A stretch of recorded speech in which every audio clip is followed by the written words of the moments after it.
थिर रहे, सदा न जीवे कोई।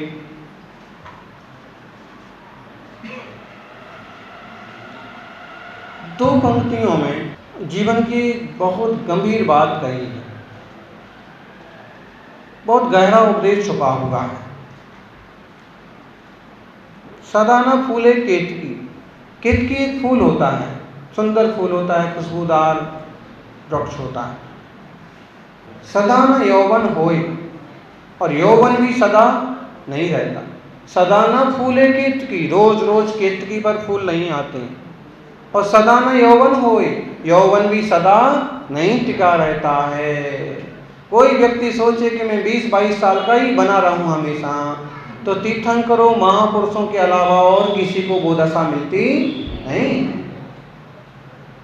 महावीर स्वामी की मूर्ति देखिएगा आप, 32 साल की उम्र में, बल्कि 30 साल से थोड़े और कम समय में ही उन्होंने दीक्षा स्वीकार की। 72 साल तक वो इस धरती पर रहे, अनंत अवस्था में भी रहे, तो भी उनका रूप लगभग एक जैसा रहा। बहुत ज़्यादा बुढ़े जैसे नहीं दिखे। क्यों? क्योंकि तीर्थंकर और महापुरुषों की साधना और स्थिरता और स्थिर नाम कर्म का उदय ऐसा होता है कि बॉडी पर ज़्यादा इफेक्ट नहीं पड़ता।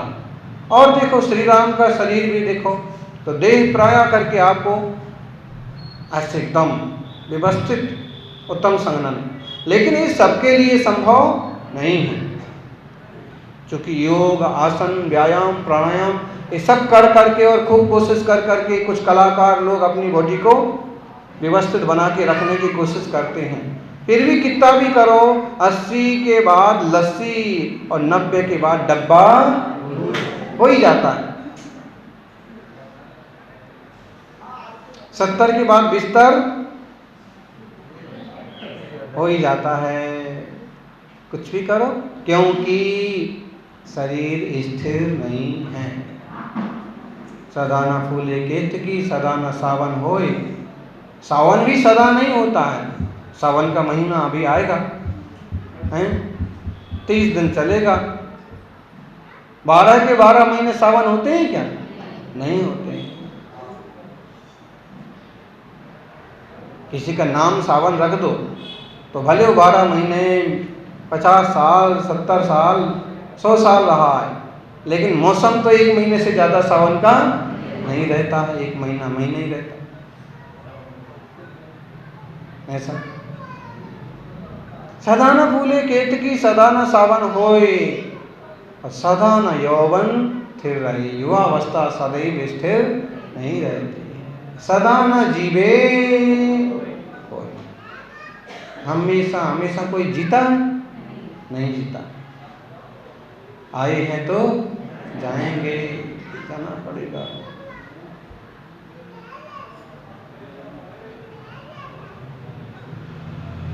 आए हैं इस जहां में, जाना ही पड़ेगा। कर्मों के अपना फल पाना ही पड़ेगा। वही बात यहाँ पर अपन देख रहे हैं। हायदि आउ नित्यम, छिज्जल देहो या इंद्रिया नित्यम, मोहीरु हवदि मूढ़ो, नानी नाणेन सिद्धेदि।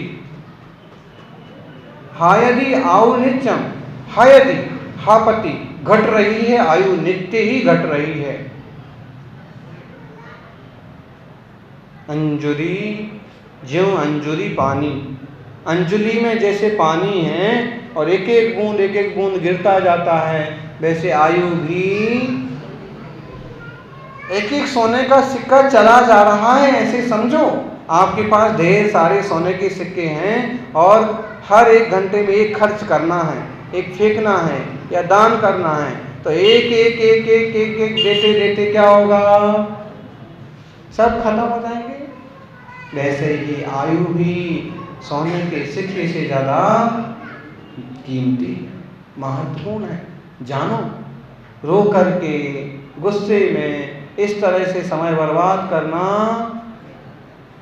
बिल्कुल गलत है। सदैव शांत, भीतरा की प्रतिमाएं देखो कभी, महावीर स्वामी का फोटो देखो कभी, शांत, ज्ञानानंद स्वरूप हो, जो मेरा रियल है, जो मेरी आत्म वस्तु है, जो मैं जानन स्वभाव। आत्मा को कैसे पकड़ें बोले, अभी यही बात हो रही थी ना, आत्मा को कैसे पकड़ें? भूत वाली आत्मा की बात नहीं हो रही। नहीं तो कहो कि अभी आत्मा को कैसे, आत्मा को तो कौन पकड़ेगा फिर आप हैं? और भूत को जो है ना ऐसे उनके घर में तो बोले आत्मा, दूसरी आत्मा प्रवेश कर गई, वो वाली बात नहीं। आत्मा से मतलब अपना खुद का चैतन्य स्वभाव। भूत की आत्मा या भूत जो हैं वो भी चैतन्य आत्मा है, वो भी जीव हैं, लेकिन उनके साथ ट्रेजेडी हुई है, उनके साथ एक बड़ी घटना हुई है। उनके साथ कुछ ऐसा हुआ है कि जब वह मनुष्य पर्याय में थे तो बेमौत मारे गए, गुस्से में मारे गए, कसाय बस मर गए, आत्महत्या कर दी, इच्छाएं पूरी हुई नहीं, कामनाएं बाकी रह गई। तो अब वो क्या करते हैं, कभी इसको तंग करते हैं, कभी उसको तंग करते हैं। जिनने उनका बिगाड़ किया है उनको मजा चखाते हैं। छोटी जाति के देव हैं वो, अब उनको मना लो, शांत कर दो तो शांत भी हो जाते हैं, ना मनाओ तो परेशान भी करते हैं। लेकिन हैं वो भी जीव हैं, और वो देवगति के जीव हैं, उनकी काफी ताकत है। कोई मनुष्य ही ऐसे थे कि जो अतृप्त होके मर गए। इसलिए भूत नाम की देखा जाए तो कोई चीज नहीं है, पर है तो वो भी एक तरह के देव ही हैं। इतना ज़्यादा घबराने और डरने की बात नहीं।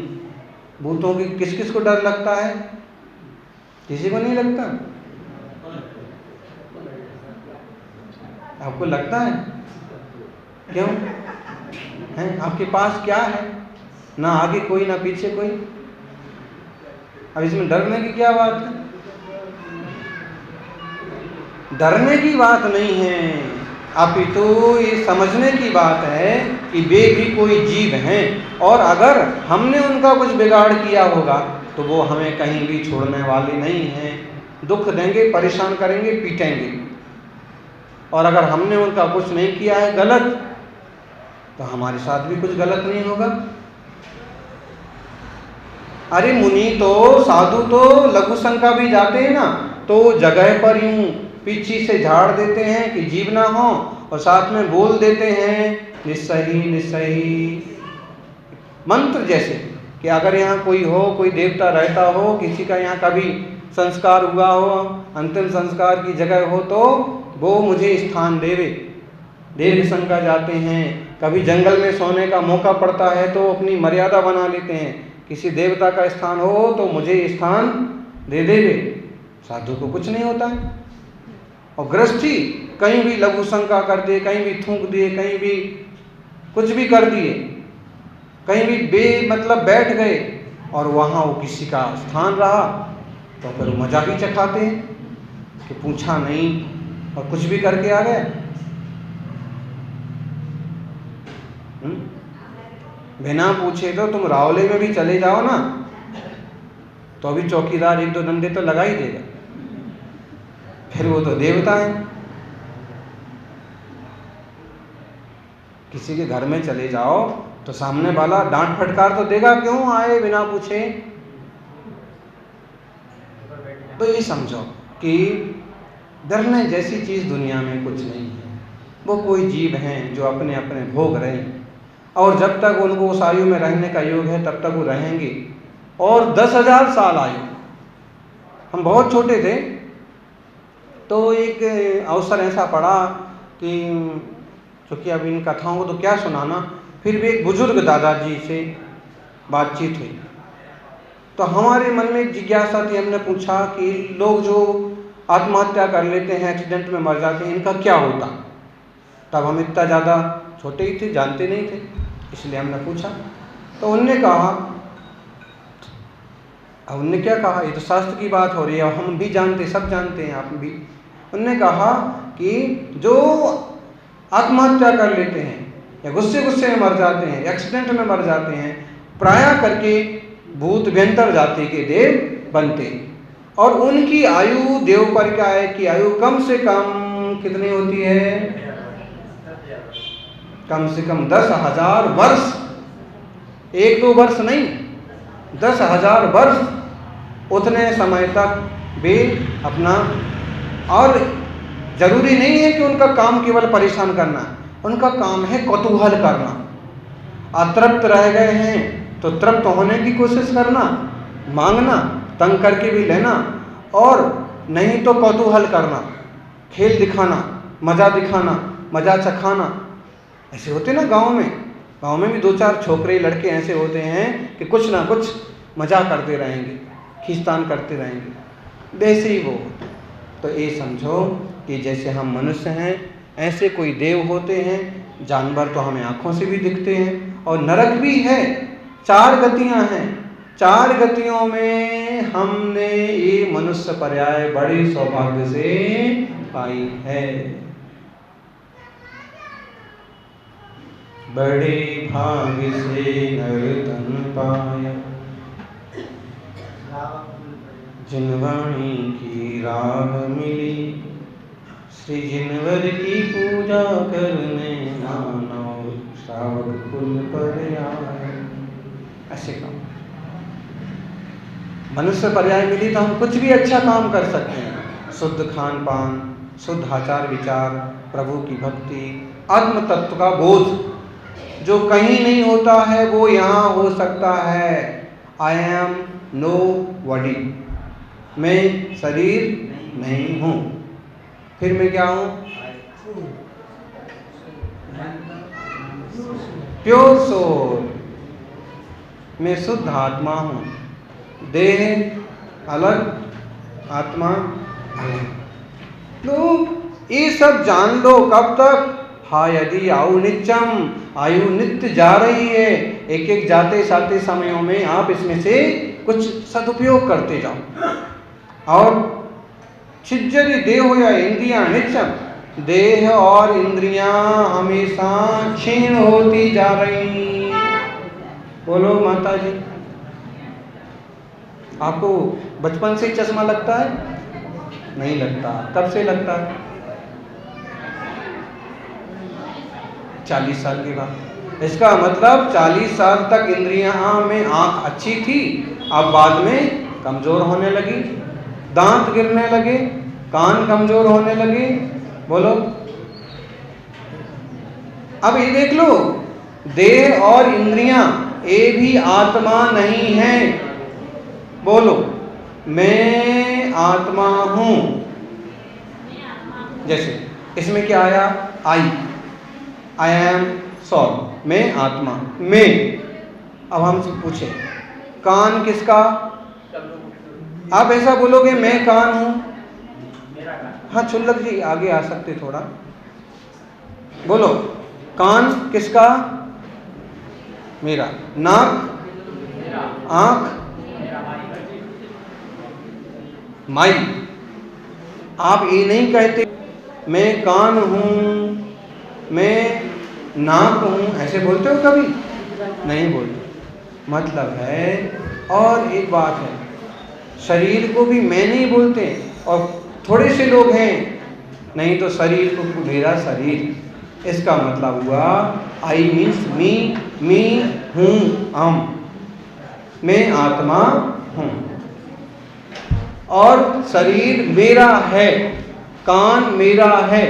इसका मतलब मैं अलग और मेरा अलग।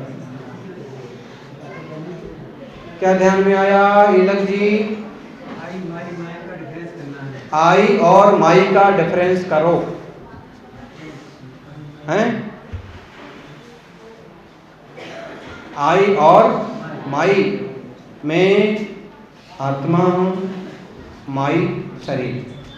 शरीर से मेरा संबंध शाश्वत और सच्चा संबंध नहीं है, टूट जाएगा।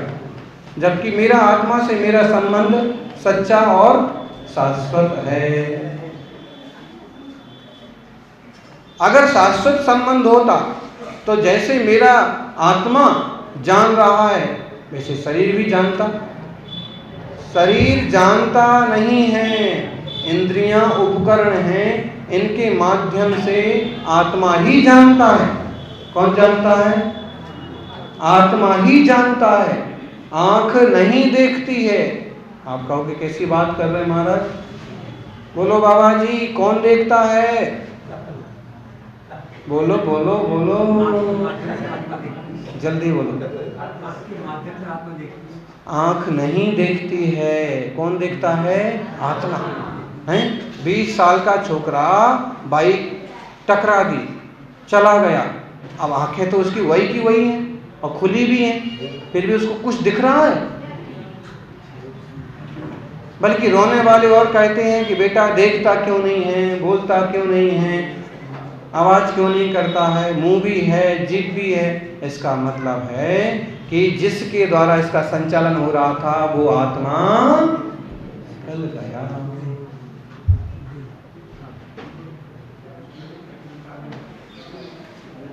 इसलिए जब तक क्षीण हो, खत्म हो, तब तक हमें तत्व ज्ञान कर लेना चाहिए।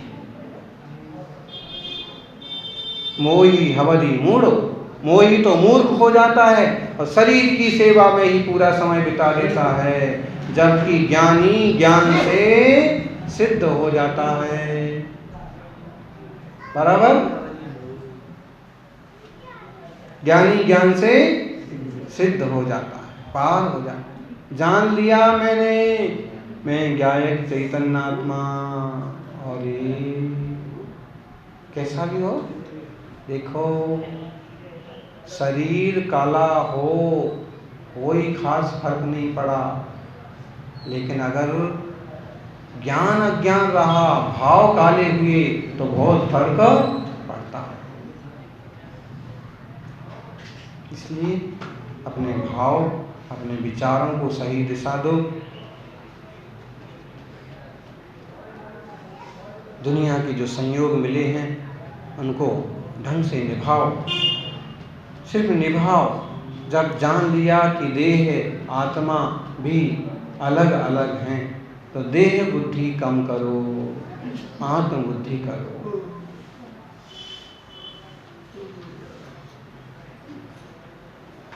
संसार का कोई भी जीव ये विज्ञान, ये भेद विज्ञान कर सकता है।